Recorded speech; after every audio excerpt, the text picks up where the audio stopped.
거꾸로 흐르는 강, 토맥과 신비의 물, 장 클로드 무를르바 장편 소설, 정혜승 옮김. 프롤로그. 앞으로 펼쳐질 이야기는 지금 우리가 누리고 사는 현대의 안락함이 자리잡기 이전, 그것도 한참 전의 이야기라는 걸 먼저 짚고 넘어가야겠다. 온라인 게임도 에어백 달린 자동차도 없고 대형마트도 존재하지 않던 시절, 휴대폰이라는 기계는 상상조차 못하던 그런 시절의 이야기이다. 하지만 그때도 변함없이 비온 뒤 무지개는 눈부시게 펼쳐졌고 고소한 아몬드 콩콩 박힌 달콤한 살구잼도 있었으며 한밤중에 달려나가 알몸으로 멱을 감는 즐거움도 존재했다. 어쨌든 오늘날까지 우리가 기꺼이 누리고 싶어하는 몇 안 되는 지극한 즐거움들은 오롯이 존재하던 시절의 이야기인 것이다. 마찬가지로 사랑의 가슴앓이나 꽃가루 알레르기처럼 오늘날까지도 확실한 처방을 찾지 못해 그저 알아내는 수밖에 없는 것들도 그대로 존재했던 시절, 그랬던 옛날 그 시절의 이야기이다. 제1장 철새. 토맥리 잡화상은 마을 가장 안쪽에 자리하고 있었다. 자그마한 가게였는데 별다른 장식 없이 창문 위쪽에 푸른색 페인트로 잡화상이라고만 쓰여 있었다. 가게 문을 열고 들어서면 경쾌하고 맑은 종소리가 울렸고 그 소리에 주인인 토맥이 회색 앞치마를 두르고 나타나 환한 미소로 맞아주었다. 토맥은 꿈꾸는 눈빛을 지닌 소년이었다. 나이에 비해 키가 컸으며 조금 마른 편이었다. 여기서 토맥의 잡화상에서 파는 물건 하나하나를 나열하는 건 쓸데없는 일이지 싶다. 책 한 권에 다 나열한다 해도 모자랄 테니 그저 이 한 단어로 족하리라. 모든 것. 그랬다. 토맥네 잡화상은 모든 것을 파는 곳이었다. 파리채나 페드리종 신부의 영약처럼 쓸모있고 합당한 물건뿐 아니라 고무탕파나 곰잡이용 칼처럼 살아가는 데에 없어서는 안 되는 물건까지 말 그대로 모든 것을 팔았다. 토맥은 가게에서 먹고 잤다. 아니 조금 더 설명하자면 계산대 뒤쪽 공간을 집 삼아 살고 있었다. 그랬기에 토맥네 가게가 문을 닫는 일은 결코 없었으며 입구에 매달아 놓은 나무 팻말은 늘 같은 방향, 영업 중으로 돌려져 있었다. 줄지어 올 만큼 손님이 많은 것은 아니었다. 그렇지는 않았다. 마을 사람들은 나름대로 토맥의 시간을 존중해 주었으며 무턱대고 방해하는 일이 없도록 조심해 주었다. 하지만 알고 있었다. 위급 상황이 닥쳐 잡화상을 찾는다면 비록 한밤중이라 해도 토맥이 친절히 맞아 그들의 급한 불을 꺼주리라는 것을. 가게가 늘 열려있다고 해서 토맥이 가게에서 한 발짝도 벗어나지 않을 거라 생각했다면 오해다. 오히려 그 반대였다. 토맥은 저린 다리를 펴기 위해 잠시 나가 걸으며 바람을 쐴 때도 있었고 반나절 넘게 가게를 비우는 일도 종종 있었다.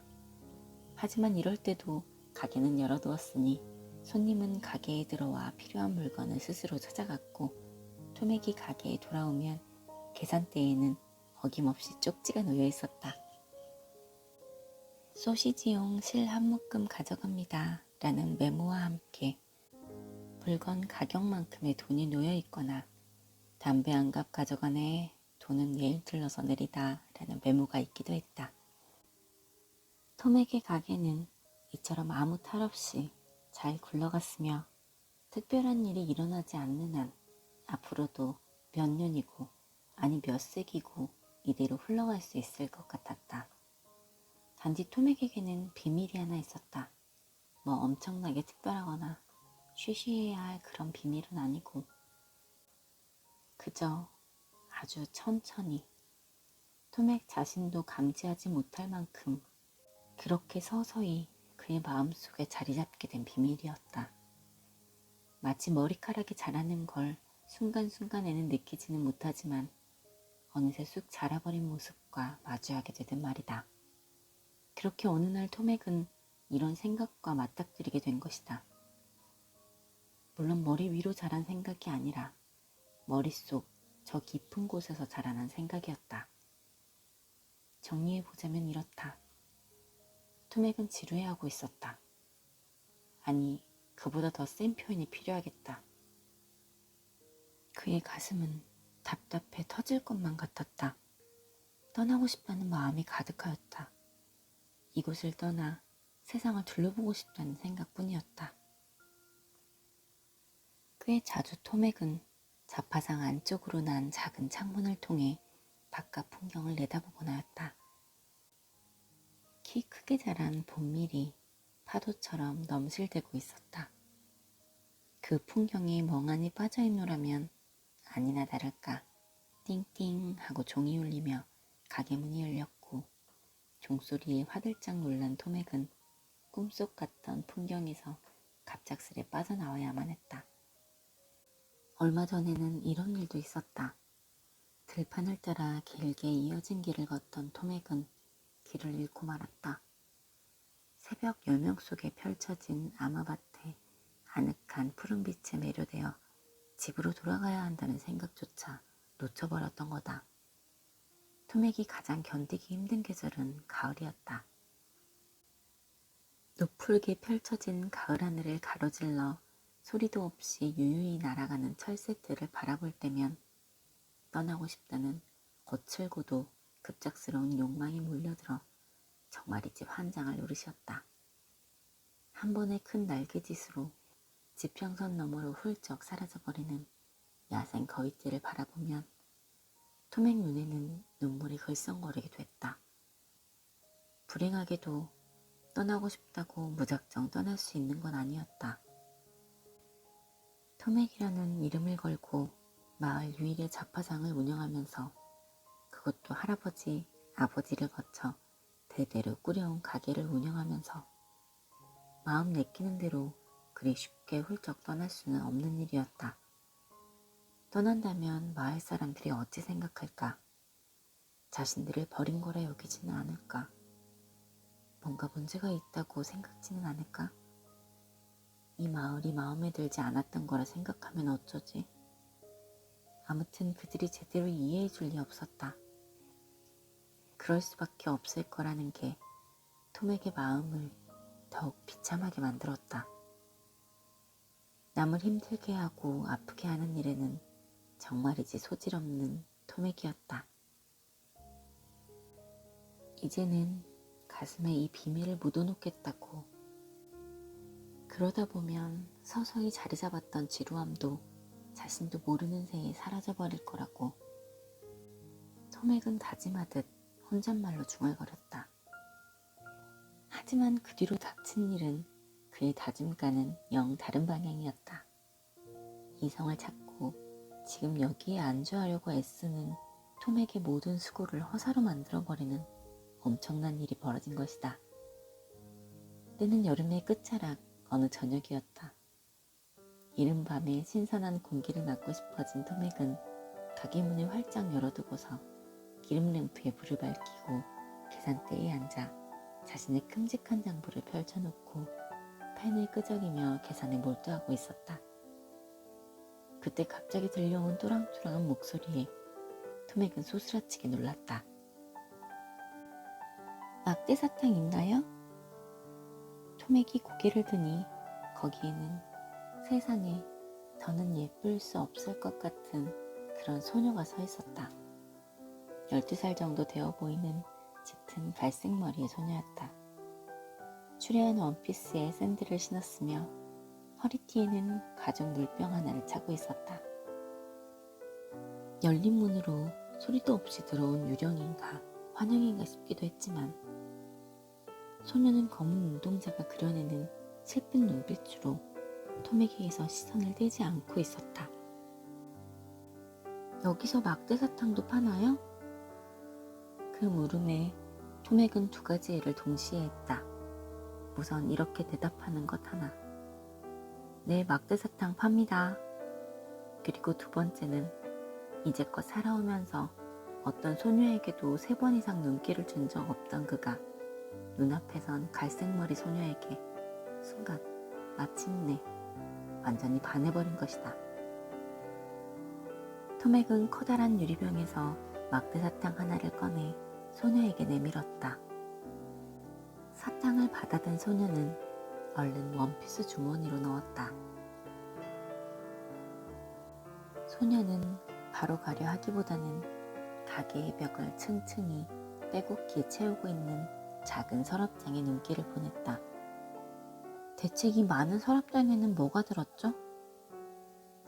그러니까 말하자면 모든 것이요. 필요한 모든 것? 모자에 넣는 고무줄 같은 것도 있나요? 물론이죠. 토맥은 사다리를 타고 올라가 저 위쪽 서랍에서 고무줄을 꺼냈다. 여기요. 그럼 트럼프도 있겠네요. 토맥은 사다리를 타고 내려왔다가 다시 다른 쪽 서랍장으로 올라갔다. 자, 여기요. 잠시 주저하는 듯 보이던 소녀의 입가에 수줍은 미소가 번졌다. 그녀가 이 놀이를 즐기고 있음이 분명했다. 그럼 캥거루 그림은요? 토맥은 잠시 생각하더니 서둘러 왼쪽 서랍장 쪽으로 다가갔다. 여기 있습니다. 이때였다. 소녀의 짙은 눈동자가 반짝하고 빛났다. 행복과 기대에 찬 모습이 어찌나 매력적이던지 토맥의 심장이 쿵쾅거리기 시작했다. 혹시 그럼 사막의 모래도 있나요? 아직 온기가 남아있는 거로요. 토맥은 한 번 더 사다리를 타고 올라 서랍에서 오렌지빛 모래가 담긴 아주 작은 약병을 꺼내 들고 내려왔다. 그러고는 병 안에 담긴 모래를 장부 위로 조심스레 쏟아부어 소녀가 만져볼 수 있게 해주었다. 소녀는 손등으로 모래를 살살 쓰다듬더니 손가락 끝을 세워 모래 속을 이리저리 지나다녔다. 아, 아직 따뜻해요. 소녀가 계산대 쪽으로 한 발 더 가까이 다가왔다. 토맥에게 소녀의 체온이 느껴졌다. 열기를 머금은 사막의 모래보다 토맥이 진정 손을 가져가 보고 싶은 곳은 햇빛에 보기 좋게 그을린 소녀의 팔이었다. 아무래도 그걸 눈치챈 것인지 소녀가 말했다. 모래가 제 팔만큼이나 따뜻해요. 그러고는 모래를 만지던 손 아닌 다른 손으로 토맥의 손을 잡아 자기 팔에 가져다 댔다. 흔들리는 오일 램프의 은은한 불빛이 소녀의 얼굴에 잔잔한 그림자를 드리웠다. 그렇게 몇 초나 흘렀을까? 소녀가 조심스레 팔을 빼내더니 돌아서서 벽을 가득 채운 수많은 서랍 중에 하나를 손가락으로 가리켰다. 저기 저 서랍 말이에요. 저기에는 뭐가 들었죠? 저긴 바느질할 때 쓰는 골무가. 쏟아 놓았던 모래를 깔때기를 사용해 다시 병에 부으며 토맥이 대답했다. 이쪽에 있는 서랍에는요? 생트 비에르주의 조개 껍데기가 들어있지요. 아주 귀한 조개랍니다. 아, 그렇군요.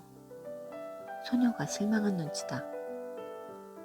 그럼 저쪽 서랍에는 뭐가 있지요? 삼나무 씨앗이 들었지요. 원한다면 조금 드릴 수 있어요. 대신 아무데나 심으면 안 됩니다. 이 나무는 정말 거대하게 자라거든요. 이 말이 소녀를 기쁘게 할 거라고 토맥은 믿었는데 실제로는 그 반대였다. 소녀는 오히려 입을 딱 다물고 생각에 잠겨버렸다. 그 사이로 다시 침묵이 먹먹히 흘렀다. 토맥은 감히 무어라 이야기를 꺼낼 수가 없었다. 그 순간 열린 문 틈새로 고양이 한 마리가 들어오려는 게 보였다. 슬금슬금 안으로 들어오는 고양이를 토맥은 단박에 내쫓아버렸다. 그 어떤 곳에도 그 누구에게도 방해받고 싶지 않은 마음에서였다. 이 가게에서는 모든 걸 판다고 했죠? 정말로 모든 게 다 있나요? 소녀는 눈을 들어 토맥을 바라보며 다시 한번 물었다. 네, 아무튼 필요한 것들은 모두 있어요. 토맥은 조금 당황스러웠지만 약간의 겸손을 더해 대답했다. 그렇다면... 여린 음성으로 주저하며 시작한 소녀의 목소리에 갑자기 희망의 기운이 차올랐다. 그렇다면 혹시 크자르강의 물도 여기에 있나요? 토맥은 그 물에 대해 아는 바가 없었다. 듣도 보도 못한 그 강이 어디에 있는 건지는 더더욱 알 수가 없었다. 그런 토맥의 표정을 소녀가 읽어버렸다. 어두운 그림자가 소녀의 얼굴을 스쳤고 그녀는 토맥에게 눈도 맞추지 않은 채로 덧붙였다. 죽지 않게 해주는 물이라고 하죠. 모르세요? 토맥은 느리게 고개를 저었다. 토맥은 알지 못했다. 내게 필요한 건 그거였는데. 허리춤에 차고 있던 물통을 두드리며 그녀가 말했다. 그 물을 구해서 여기 담아올 거거든요. 토맥은 어떤 말이라도 좋으니 소녀가 그 물에 대해 좀 더 얘기해 주기를 바랐다. 하지만 소녀는 토맥 쪽으로 다가와 손수건을 펼친 뒤 동전 몇 개를 꺼냈다. 사탕값으로 얼마를 드리면 될까요? 동전 하나면 됩니다. 토맥이 웅얼거렸다. 소녀는 동전을 계산대에 놓더니 벽을 빼곡히 채운 작은 서랍을 한 번 더 둘러보고는 토맥에게 마지막 미소를 건넸다. 자, 그럼 수고하세요. 이 말만 남기고 소녀는 가게를 떠나버렸고 안녕히 뒤로 남은 토맥은 혼자 중얼거렸다. 오일램프의 불빛이 사그라들었다. 토맥은 계산대 뒤쪽 의자에 다시 자리를 잡고 앉았다. 펼쳐져 있는 그의 장부 위로 정체 모를 동전 한 입과 오렌지빛 모래 몇 알만이 이리저리 흩어져 있었다.